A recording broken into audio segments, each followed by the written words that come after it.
Check the mic and make sure it sound right, boys.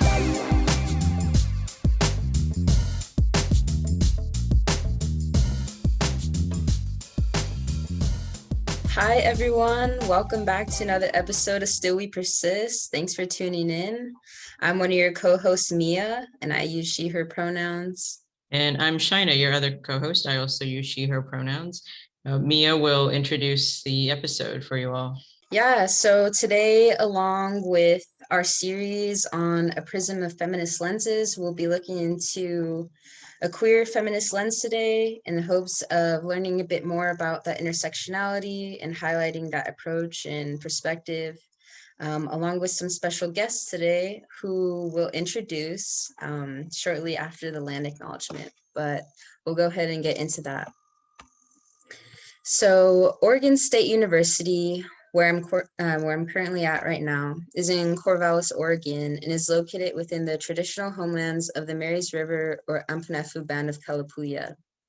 Following the Willamette Treaty of 1855, Kalapuya people were forcibly removed to reservations in Western Oregon. Today, living descendants of those people are part of the Confederate Tribes of Grand Ronde Community of Oregon and the Confederate Tribes of Siletz Indians. I'm gonna go ahead. I was just gonna go ahead and pass it off to you, Shaina. Thanks, Mia. I currently live in what is called Louisville, Kentucky, in the Jeffersontown neighborhood, which includes the homelands of the Shawnee, Eastern Band of Cherokee, Adena, Osage, and Hopewell people. Through various actions by colonizers, most members of those nations were forcibly removed from these lands over time. However, many members of these peoples remain in Kentucky, and they're the traditional stewards of the lands I'm working from now. So normally we do an interview format here on Still We Persist, but we have Bree and Sandy from Seoul. And since we all do sort of similar work with diversity and cultural engagement here at OSU at DCE, I thought maybe we can just have a conversation about our work and all being involved in the queer people of color community. So Bree and Sandy, do you mind introducing yourselves and talking a little bit about the work that you do at Seoul? Yeah, I can kick it off. I'm Breanna, or Bree. I'm a student success peer facilitator at Seoul LGBT Multicultural Support Network. I use she, her pronouns. And I'm also kind of collaborating with the Women and Gender Center. So I've gotten more involved with the WGC and AYA, and we do a lot of community outreach within the queer community, putting on events and giving out resources.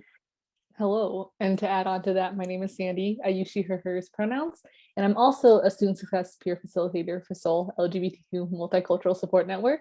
And similar to Bree, I collaborate with a different cultural center here on campus. I work with the APCC as the liaison between Seoul and APCC.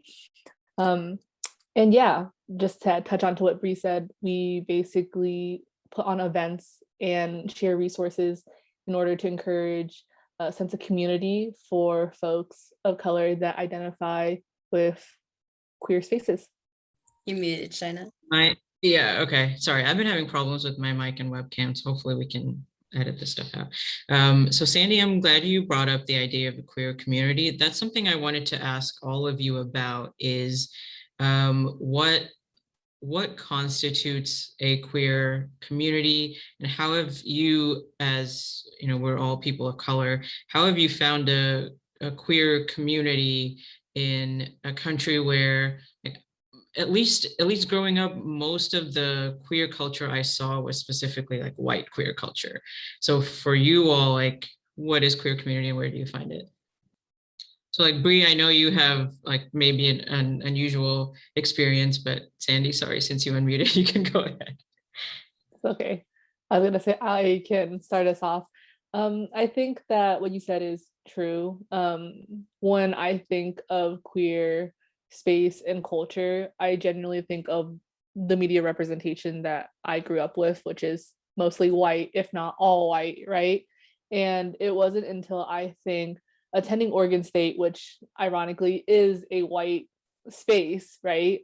I was able to find Seoul, and I think through the work of Seoul and also AYA, where I could like meet other people of color, specifically those in queer spaces, right? I was able to facilitate these conversations with others that, you know, also identified similar to myself, but oftentimes felt that they didn't fit in these generally white spaces. I think that's the importance of Soul, right? Where we uplift people of color specifically.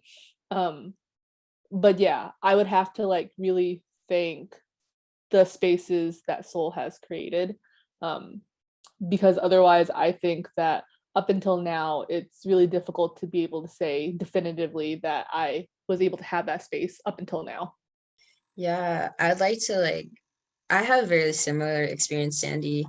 I come from Bakersfield, California, and people are like, California, ooh, you know, like it's very liberal there, obviously very blue state, but, and that's specific region, it's very conservative, very red area.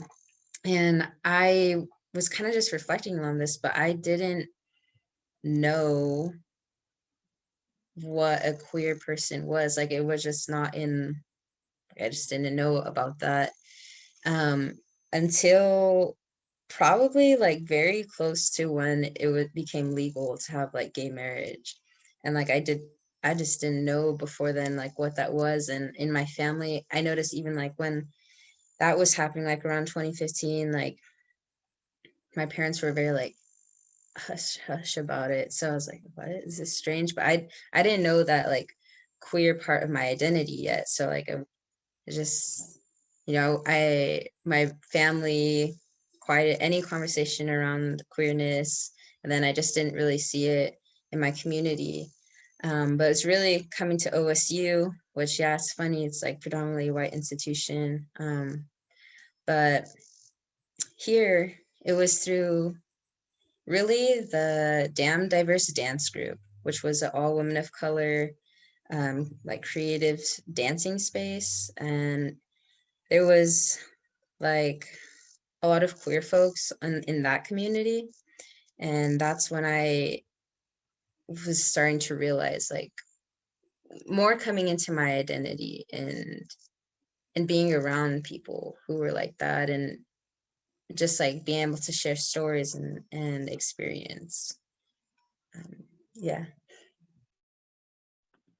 Yeah, I kind of had some different experiences growing up. I'm from Anchorage, Alaska, and I'm looking back, I'm pretty lucky that I was able to go to pretty diverse school districts. Specifically, like my middle school and high school were pretty diverse, especially in high school, which is when like I was first coming out. I was able to find a community of other QD BIPOC people, which was kind of cool just because I was definitely really nervous, like coming out at the time, but I was able to see like some pretty good role models within the school. So there were a lot of other students who were like coming out, and it kind of gave me the confidence to come out myself and kind of get involved with, it wasn't even on purpose, but I did get involved with the other queer people of color within my high school just by coming out, and they were kind of within the same friend groups.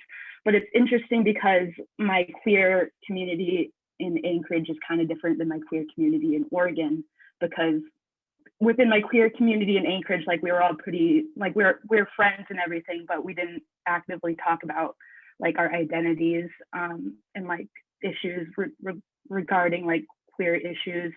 So we were just kind of hanging out, but we didn't really talk about like our identities to the same depth that I talk about it within the queer communities at Oregon State. And with that being said, like going into Oregon State, I didn't really know anyone, and I wasn't like as confident as I was in high school, especially being like a person of color within the College of Business, which was pretty white dominant and like pretty heteronormative. So like I was comfortable with my sexuality, so I never really hid that, but I didn't necessarily find a queer community until starting to work at Soul this last year. So it's kind of a bummer that I got involved like my senior year. It's all online, so I haven't really gotten to meet anyone in person, but it's still given me those connections, and it's given me that chance to have these deeper conversations that I was lacking within my circle within Anchorage. So it's been cool to approach like queer communities like with a more like, I don't know the way to put it, but like, I guess more structure where we're talking about it more actively, because I was involved in communities in Anchorage, but we weren't doing like any work necessarily like I'm doing here. But now that I've kind of gotten like a network here and gotten the confidence to be able to like talk about these issues, I'm hoping whenever I do end up moving back to Anchorage, I can kind of get more involved with more proactive like events and outreach once I'm there. Yeah, Bree, I also I haven't spent, I've spent a couple of days at OSU. I haven't really moved out there yet. So I don't have like a very strong sense of queer community there on campus. I will say like my department, Women's Gender and Sexuality Studies, I'm doing a queer studies minor, so it's like hard not to be around other queer people all the time, which is like, I think still being on Zoom and not really getting to have conversations outside of class. I don't know if I feel a sense of community, but I definitely feel like there are other queer people that I trust and, who have my back, and I would definitely have their back. I'm probably a little bit older than you all. I'm 32, so I was like fully an adult when marriage equality was established in the US. So like, I guess I have been I've been thinking about my queerness, and like my identity has been evolving for about a decade now. I was like out of undergrad when I realized that there was something going on, and I definitely wasn't straight. So it was like, I guess maybe like half the time I've known that I'm queer, we weren't allowed to like get married and stuff. So it feels like now that I'm thinking about it, it feels like that really informed the early years of like my coming into queerness. And when I was finding other people in my small town in Kentucky, we were like, it's not that we were dealing with outward prejudice, but there was still a sense of being like, the general public in our town didn't really know that we had queer people around. Like we were open, but it just wasn't like a visible community. But I did feel, in spite of being in like a pretty small town, that I had queer people that were, they were like specifically queer friends. So that, I guess, is like kind of a long way of saying that my idea of queer community has shifted, and I don't know if there's like a certain community where I feel like that is my queer community. And maybe like once I settle into a particular place, it'll be easier to find that sense of community. How do y'all think we build spaces together where we can be, our full selves, whole selves? Because I think that I've been pretty lucky to find that, like my sophomore year at OSU, and it wasn't like the institution providing that for me necessarily, or building that for me. As some students getting together and wanting to create something. And that has kind of dissipated as we've gotten into this virtual realm, and some of the lead people had graduated. So just like, how do we build spaces in our communities, to gather the queer folks together and just like celebrate each other? And this question is especially directed towards our soul guests, because I feel like y'all do this.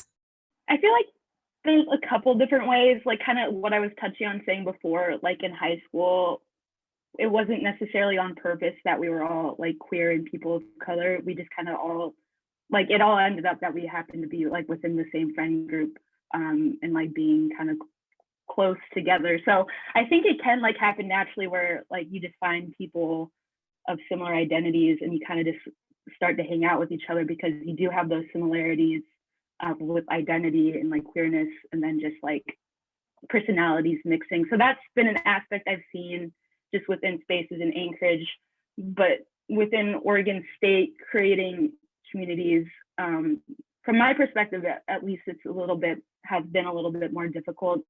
Because like Shaina was saying, like, you know, there are queer people on campus, but you don't necessarily feel like they're your community.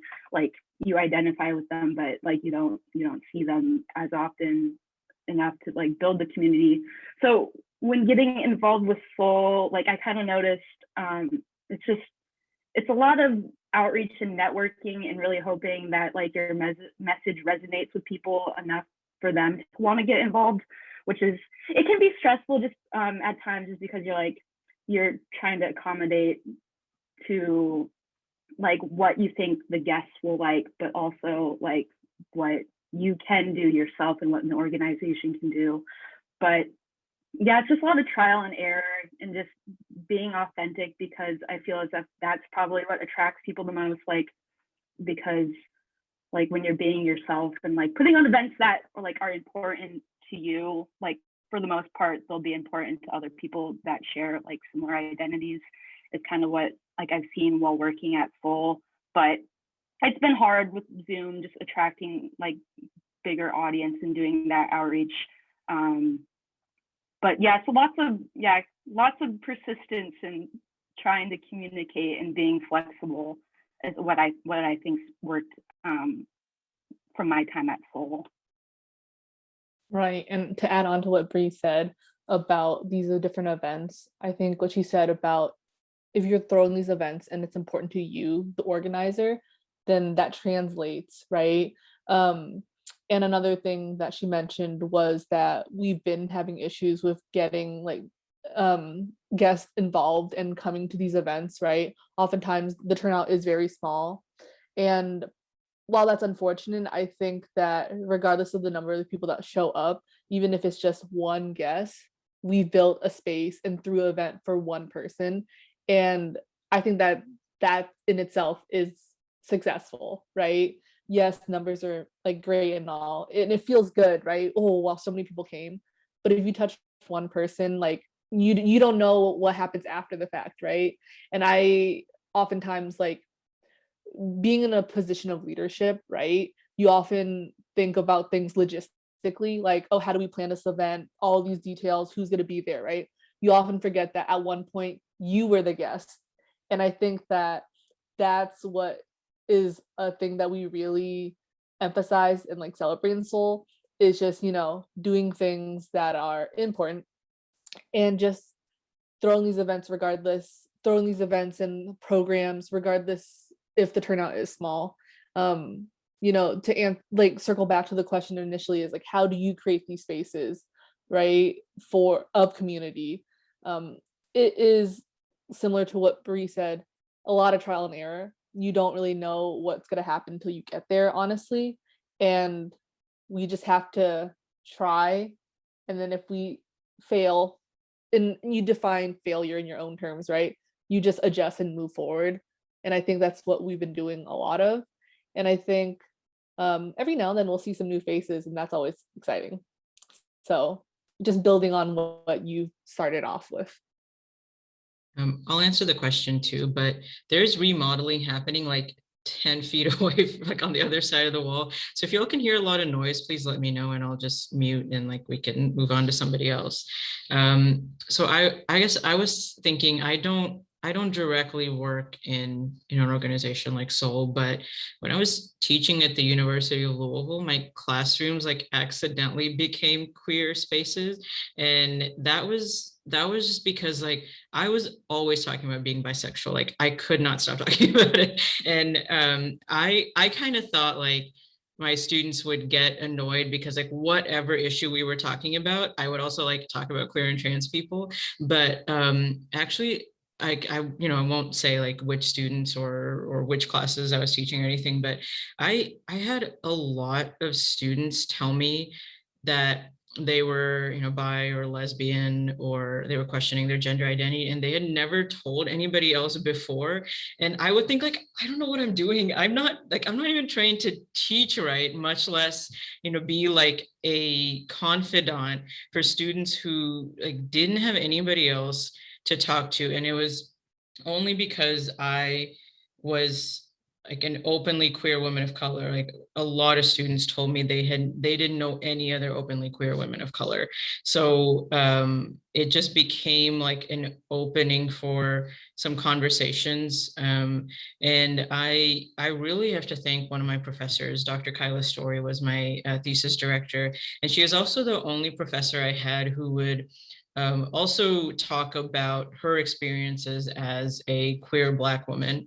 And I had never seen a professor before who was so open about their personal experiences, like knowing how to maintain boundaries, but also recognizing that personal experiences is like an important part of talking about like gender and queer issues. So being her TA like really taught me, okay, like there are some things that in my life are relevant to what we're talking about. And it's important for students who have never been able to have these conversations before to have this like, open, safe place where they can talk about these things. So like not trying to take credit for creating that sort of classroom. It was more like modeling after this one professor I had who like just really created environments where queer and trans students felt like there was one place where they could actually like be open and have somebody listen to them. Anybody else have like a topic we want to go to? I think that's a pretty good like stepstone to talk about people who have influenced you. I think that's like one of the questions on here. That's So what I I'll was just thinking. so I'll just hop in and talk about mine. Like the person who kind of influenced helped me come out.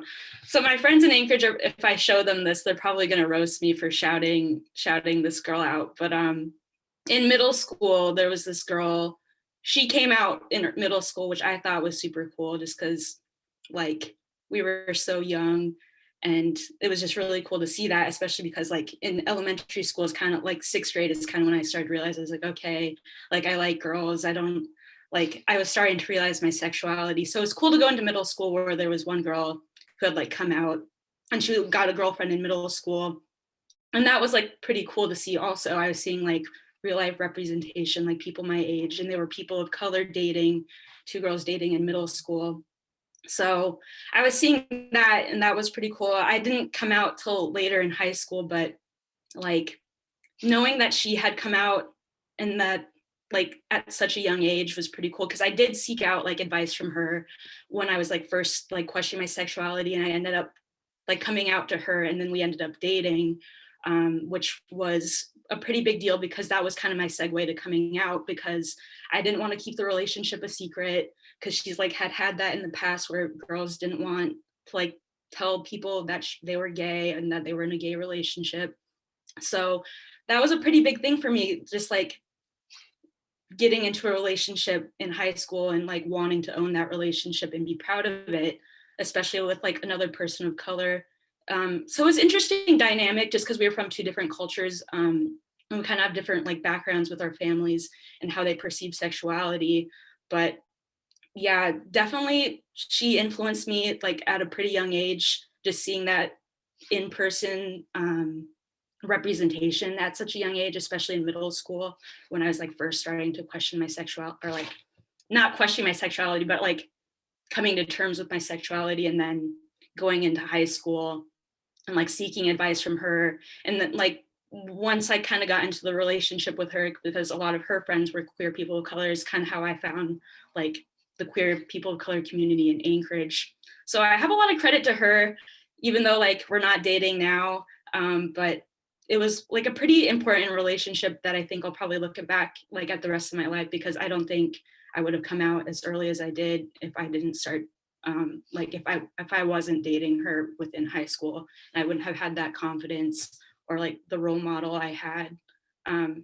So that was pretty cool, especially because from that I was able to get into a community, and I'm still friends with like a lot of those queer people of color now, that I do get to see periodically when I do go back home. So that was pretty influential part, I guess, of my coming out journey.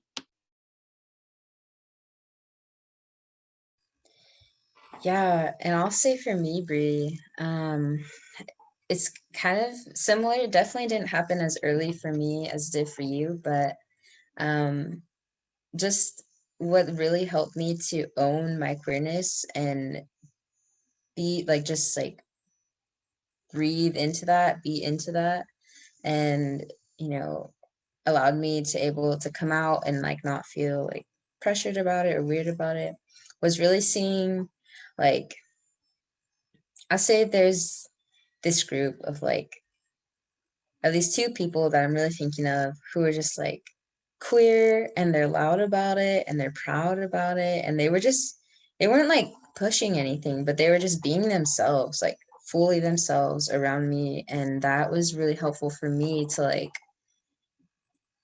see their queerness and see their joy in their queerness, and for me to reflect on that and be like, okay, yeah, these are similar feelings that I've been having for a lot of my life, but haven't been able to like, didn't know what to call that, or didn't like, wasn't sure how to express that. And like having those people around me, which were really close friends, really helped. And it wasn't necessarily like a relationship for me that like fully, it was definitely like a friendship type of relationship. But yeah, I'm really thankful to those people for helping me like figure that out and go through that. And right now where I'm at with that is like, I'm in a partnership right now, and it's really great. It's really beautiful. I love being queer. But it's also difficult because like we were just, for example, like we were just at the beach like not too long ago, and just being brown and queer, like in a public space, especially in Oregon, where it's like so white and conservative, and most of the region by area,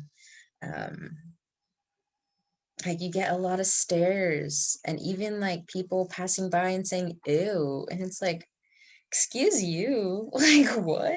And it's just so uncomfortable. And it's like, I think me and my partner are trying to navigate that right now, and like how we are in public. Like obviously we just want to be, and like, yes, we exist, we're here, and we're just like trying to like be our free selves. But then also like, okay, if like I do this one thing, like are we gonna be like in danger?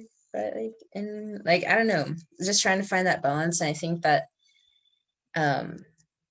that's where like, I know having some queer elders would be nice and just like some people who are a little bit older who have like gone through this, or even like our same age. But I think I'm seeking that right now.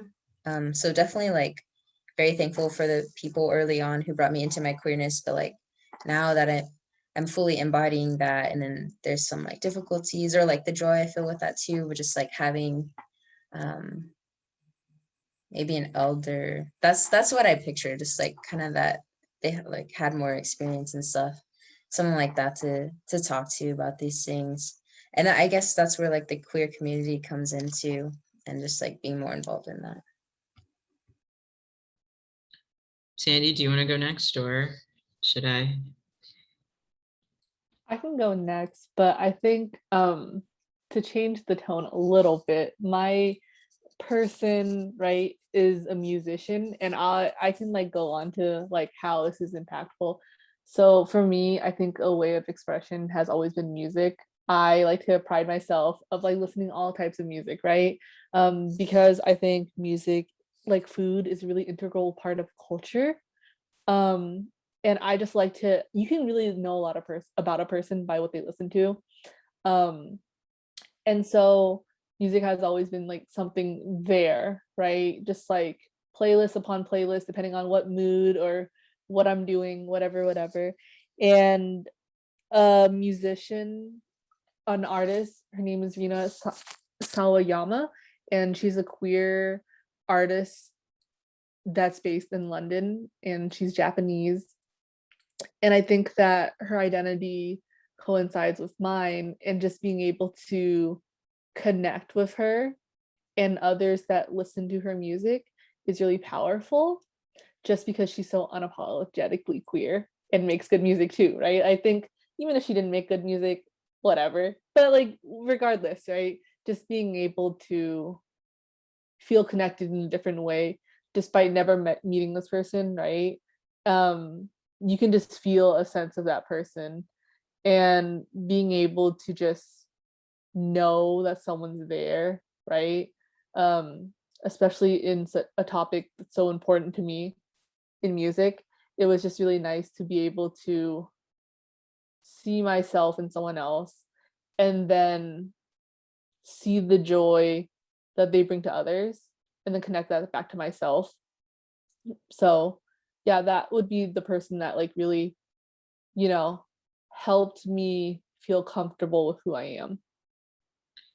I have maybe a similar answer. So I think about this a lot. Like if I had to answer this question, like a queer influence, I have an enormous list, but just to try to pick one, I would say Stephanie Beatrice, the actress. She's on Brooklyn Nine-Nine, and she's been in a bunch of movies and stuff too. Her being so like openly and unabashedly bisexual has been really big for me. Like Sandy, what you were saying, knowing that somebody is there, like that's kind of how I feel. I mean, I think we all know that bisexual like sometimes gets erased, or like we hear that it's not a real thing. So like knowing that there's somebody who is like really solid in that identity. Also the I'm going to spoil a little bit Brooklyn Nine-Nine, but I'm guessing a lot of us know about the episodes where Rosa comes out, and that's like that storyline, especially with Rosa's parents, was like almost identical to my experience. So seeing that on TV, something like on, I think it was like Fox at the time, where like people are watching who are not necessarily expecting queer storylines, that was really emotional and really important, I think. And then also like just reconsidering, like kind of checking back in with myself and thinking about like what actually is like, how would I label my sexuality, or not that you have to label, but just to like kind of like have a strong sense of what it is, like knowing that there was that legitimate base, like I can always like just continue to be bisexual because there is like this person who is also very solid in identifying that way. Like that's been really important to me. So hopefully that makes sense. I would highly recommend everyone watch those couple of episodes of Brooklyn Nine-Nine if they're into comedies. Yeah. Where do we want to go from here? I was really wanting to jump into looking at how resisting the patriarchy looks like for us in our day-to-day. So I think like there's some big topics that we could talk about, which is like, resisting the patriarchy. Is that like women's health rights? Like what, I don't know, what comes to mind? Like, especially just us being queer people of color, like what does that look like in the day-to-day? So not so much, not like the big topic things, but like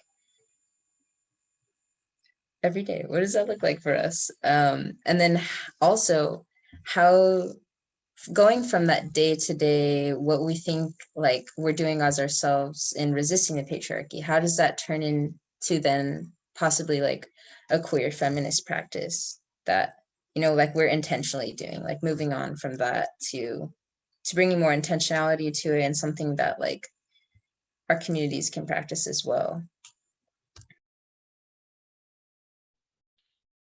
I might be jumping in with half an answer here, so I'll give up and pass it on to somebody in a few seconds probably. But Mia, what you were talking about being like openly queer with your partner in public, especially in a place where like no one else apparently is like you. I always think like one thing I can do is like just be another person around who will be like, hey, that's like, why would you talk to somebody like that? You know, and I know it's not always safe to stand up for yourself or somebody else, but because I am able to be open, and there's, you know, there's no reason for me to like, I guess like, I'm not afraid of anybody finding out who I am. I can be one person who will make sure that like everybody knows a queer person, like everybody in my life is aware that they know a queer person. And if they're saying you and all those things, like they are saying that about me. This is like, I don't know if this is making any sense, but I guess for me, like resisting the patriarchy is just being open and like not letting anybody get away with thinking I don't know an LGBTQ person. Because if you know somebody who's a member of a group, it's a little bit harder to be bigoted against that group. To add on to what you said, I think that your answer wasn't a half. I think it was a full answer, just because that was exactly what I was thinking. To even like in even more like simple terms, I think just existing as a queer person of color is an act against patriarchy in itself, just because patriarchy, its foundations is white supremacy, right? Like heteronormativity, just existing and being unapologetic for who you are, right? I think that in itself is resisting. But like if we were to like add on to what you just said about, you know, speaking up and letting people know that what you're doing isn't okay, when you hear these crude things, I think back to when I was in a class, I want to say about 2 terms ago, and someone just said something just repulsive, just blatantly transphobic, right? And I think the rest of the class was just taken aback, just because you would like to think, you would hope, right, that today or 2 months ago even, that people would, if you're gonna be that kind of way, keep it yourself, which whatever, right? But you would think people have the common decency to not act a fool, but that's not the case all the time. And I think that it, even though it's a basic human right to not be talked down to, right? Speaking up for other people is acting up, because as people of color, we're expected not to speak up. We're expected to take whatever is put against us, right? And so speaking up, while simple, does take a lot of bravery, because as Mia mentioned, like sometimes doing stuff, it feels dangerous. Like you don't know what's gonna happen. Like, is someone gonna retaliate against me? Am I gonna be harmed? Or okay, who even cares about me? Are the people I love gonna be harmed, right? And it seems like a little thing, but I think in our day-to-day, just as I mentioned, being unapologetic and speaking up, right? Because even though you think, oh, that seems like it's super simple, like you should just do that, it does take a lot of bravery, which is unfortunate, but it is a fact of the matter that, well, the society that we live in is pretty, you know, rough. I'm going to jump in again if that's okay, because I was thinking about like just our existence alone, like you were talking about, Sandy. Just my being in a queer group where everyone else is white breaks up the narrative that like queer people are white. And also like I have heard in South Asian communities, especially like in older people might say, yeah, that like LGBT stuff, it's like it's not in our communities. And it's not always easy to be like, actually, because at least in like our communities, who I am and what I do reflects so much on my parents. So like if somebody thinks poorly of me, then they're gonna think poorly of my parents. But also like my parents stand up for me now. So I know like I can tell uncles and aunties, actually like queerness is like, you might just be telling your kid not to talk to you about these things if you insist that it's just a white thing. I have liked what both of you said, and I like resonate with a lot of like the core things you have both talked about, just like being like a person of color, and then like in general, and then like being LGBT, and then like being an LGBT person of color, and just like owning like all aspects of your identity and then them intersecting is in itself, I think, resisting the patriarchy. And then like specific things, there's like obviously like specific things like you can do, like what we're doing, working within diversity and cultural engagement.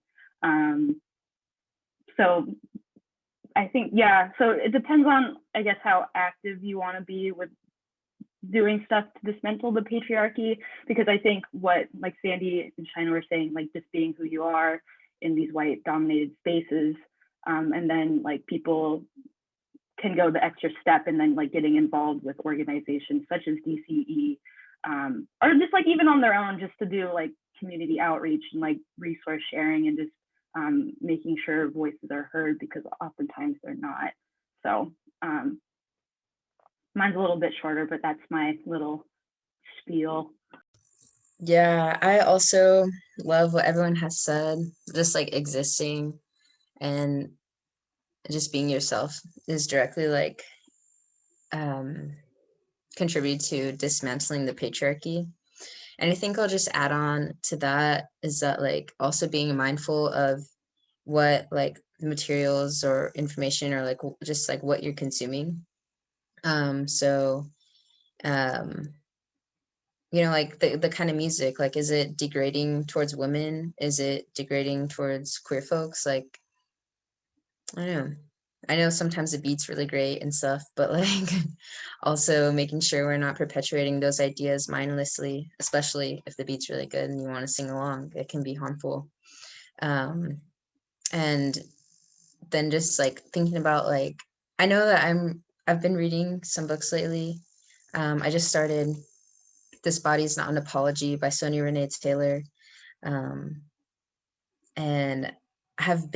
I know it's a short book, but I have been working on Undrowned, which is like sharing the perspective of queer Black feminists through like the lens of looking at marine mammals. Super cool and like, you know, interesting topic, but just kind of surrounding myself with like queer authors or queer artists is helpful too, and like just like being able to share the knowledge like in those books as well, and then like have that for my own mind, but then I'm pretty sure like that ripples out.